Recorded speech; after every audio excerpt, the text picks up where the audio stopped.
Now theorem 1.5. The statement of the theorem 1.5 is let x be a rational number whose decimal expansion terminates.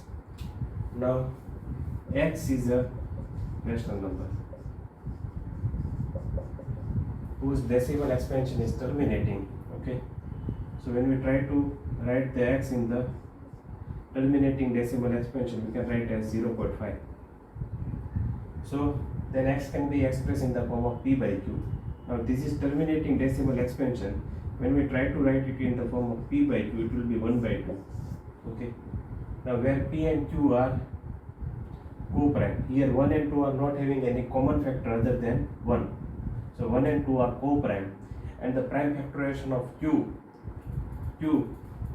here q is 2. Okay, is of the form 2 raised to n or 5 raised to m, where n and m are non-negative integers. Okay, so here denominator is 2. Okay, so it is of the form 2 raised to n or 5 raised to m. Here 5 is not present but 2 is present, where n and m are non-negative integer. In a simple way to explain this statement, I have taken the example of 0.5. Okay, it is not given in the book, but you can understand from the simple example of 0.5. It is a terminating decimal expansion. When you try to convert it into the form of p by q, okay, it will be 1 by 2. Okay, so here 2 is the denominator and it is of the form 2 raised to n or 5 raised to m. Here 2 raised to n is the form, 5 raised to n is not present, 5 raised to m. Now to make us understand more, okay, they are telling us about the 4 examples we have already solved in the revisiting the rational number. When you go back, okay, this is the standard p by q form where p and q are co-prime. Okay, this is the co-prime factor. When we try to convert it into the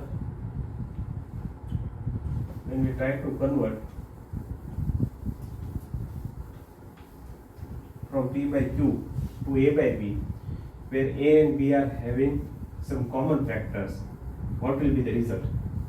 Okay, so the first question is 3 by 8. I'm writing the first question here.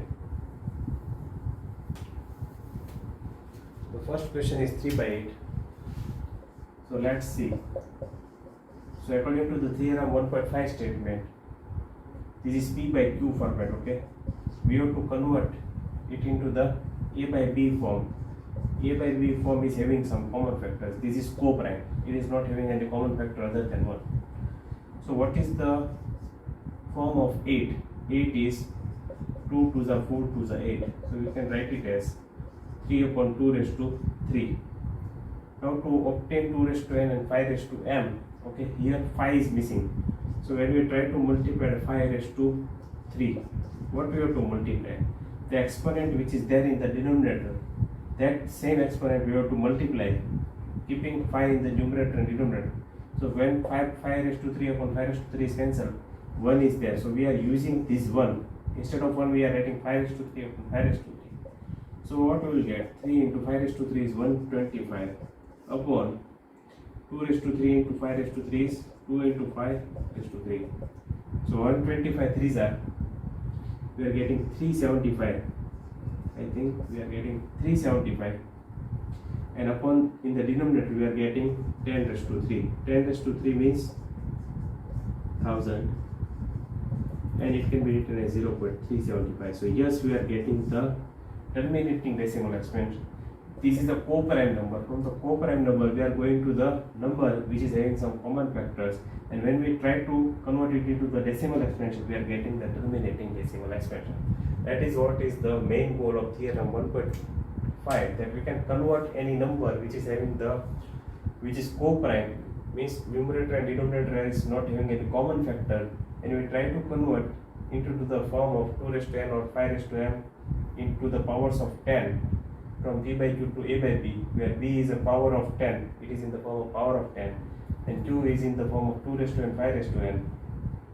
We will get a terminating decimal expansion. That is what is the main goal of theorem 1.5.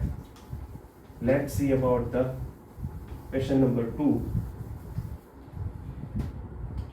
Question number 2 is 13 upon 125. If you know what is 125, 125 is the cube of 5. 5 5s are 25, 25 5s are 125. Here 2 is missing. So we have to multiply numerator and denominator with 2 raised to 3. So we will get 13 8s are 104 in the numerator, and in the denominator we are going to get 10 raised to 3. 10 raised to 3 is 1000. So we are getting 0.104 is the answer. So we are converting P by Q form into A by B form. Okay, that is B is in the powers of 10, and here Q is in the power of 2 raised to n and 5 raised to m. So we are converting co-prime number into the common factor number, and we are getting terminating decimal expansion, that is 0.104. Question number 3. This is all we have already seen in the revisiting rational number. Okay. Question number 3 is 7 upon 80.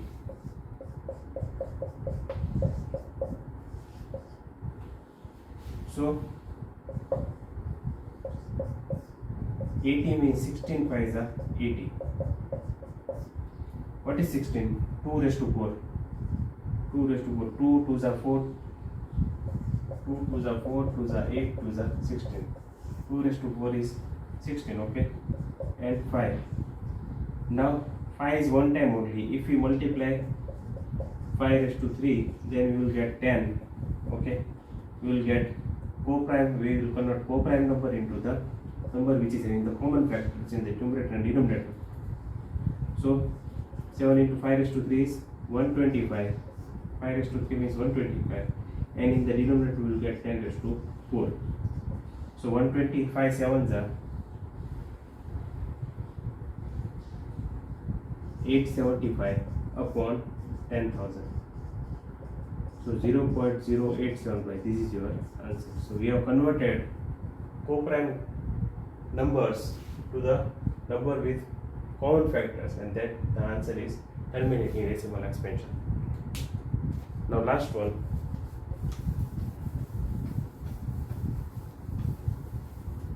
$14,588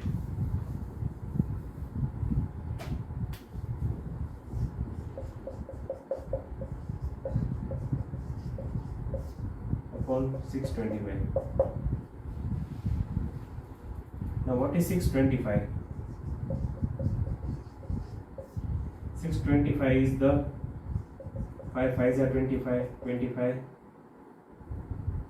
into 25, 625. Okay, so we are getting 14,588 upon 5 raised to 4. Here 2 raised to 4 is missing, so we have to multiply with 2 raised to 4 in the numerator, 2 raised to 4 in the denominator.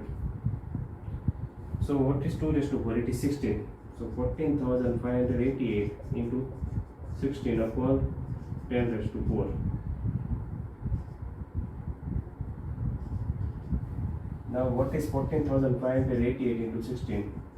So let's see. So 14,588 as it is. 8 6 is the 48. 4 is the carry. 5 is the carry. 48. Okay. 52 and 5 is the carry. 3 is the carry.